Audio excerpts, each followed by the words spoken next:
Thank you, and welcome to Detroit. Has anyone told you how we greet each other here yet? What up, doe? Not, what up, dog? What up, doe? Very well. In Detroit, in 2021, we experienced a 100-year flood. A rain event dumped 7 inches of rain on Detroit. Cars were stranded on highways, people were literally swimming and kayaking down residential streets. Homes, businesses, infrastructure were inundated with heavy rainfall, resulting in over $1 billion in flood damages. It was unlike anything we had seen before. Wait a minute, that's not true. Because, in 2014, Detroit had a 100-year flood. 4 to 6 inches of rain were dumped on Detroit. Cars were stranded on highways, people were literally swimming and kayaking down residential streets. Homes, businesses and infrastructure were inundated with heavy rainfall and sustained over $1 billion in flood damages. Now I am no mathematician, but 2014 to 2021 is not 100 years. I am a public health social worker, and what that means is I focus on developing interventions that help to improve the health and well-being of individuals and communities. In particular, I'm concerned with preventing harm. I think there are ways that we can learn from the past in order to apply some lessons so that we do better when preparing for near future and distant future climate crises. So let's start by thinking about the past. My grandparents were born and raised in a small town in the southern US, Bossier, Alabama. They decided, like many families in the 50s, to leave the South and to move north, to pursue a better life. In particular, my grandfather wanted to leave the agricultural industry and find work in the automotive industry. So my grandparents, Martha and Booker O'Neill, packed up their 4 children, their hopes and dreams, their practices and prayers, their tried and true traditions, and headed north. Bossier was a small farming town with about 9 surnames, about 150 residents, and the cows outnumbered the people. It was very different than Detroit. Detroit was wildly different. At the time, it was the 5th largest city in the US, so it had a little over 1 million residents, busy streets, and active nightlife. What they experienced when they came here could be considered, in some senses of the word, climate change. I know that's different than how we usually think about climate change, but stay with me, I'll make sense of it as we go. When families moved here from the South, they experienced weather in ways that they never experienced it before, a lot like what we're experiencing right now, across the globe, right? They had to contend with snow in Detroit and very short and mild summers that really didn't compare to the summer heat that they were used to. There are 2 definitions of climate. The first is the one that we all expect to talk about during this summit.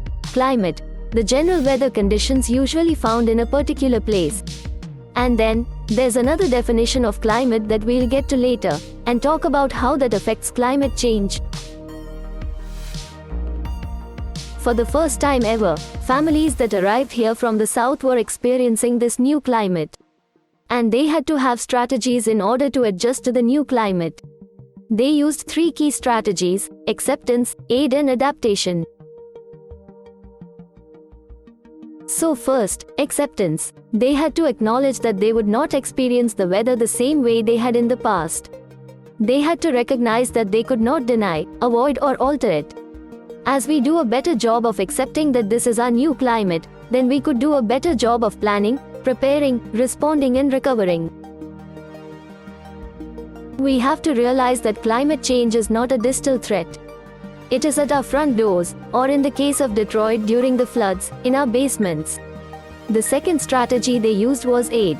When folks arrived here in the city, they set up communities of mutual aid, where they helped and supported each other. They helped each other find housing, and jobs and land to grow food. In part, our ability to adjust to climate change is reliant upon our willingness to support each other. In 2014 and 2021, when there were floods in Detroit, residents responded. Neighbors, congregations, friends responded, when government was not nimble enough to respond to the critical needs of community members. The third way that they survived this new climate was adaptation. They had to recognize that it was important to invest in the tools that they would need in order to adapt to this new climate. They had to get shovels. They had to have sand and salt to deal with icy conditions. They had to cover their windows with plastic to keep the cold winds from coming in. We must take action to adapt for our current and near future climate change, and it will take us all, community members, community organizations, business, industry, local government must come up with plans, and then put those plans into action. In the 50s, many who migrated north thought that they would escape Jim Crow laws. What they found is a new form of racism in the north. Bigotry, racism and discrimination limited their access to healthy housing, the best neighborhoods, the best jobs, political power, etc.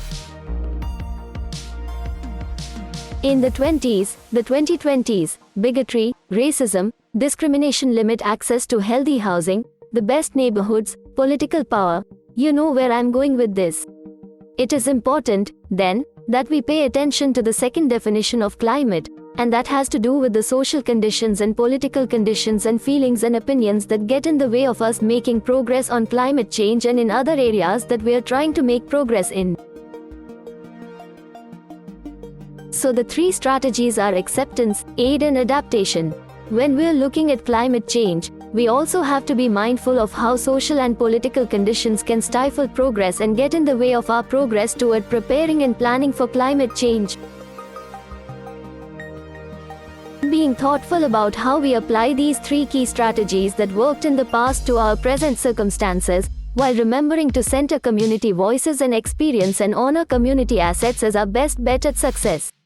In 2014, it rained, and we were surprised and not prepared.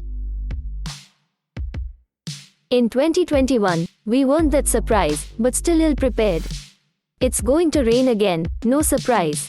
We have to make sure that we're prepared.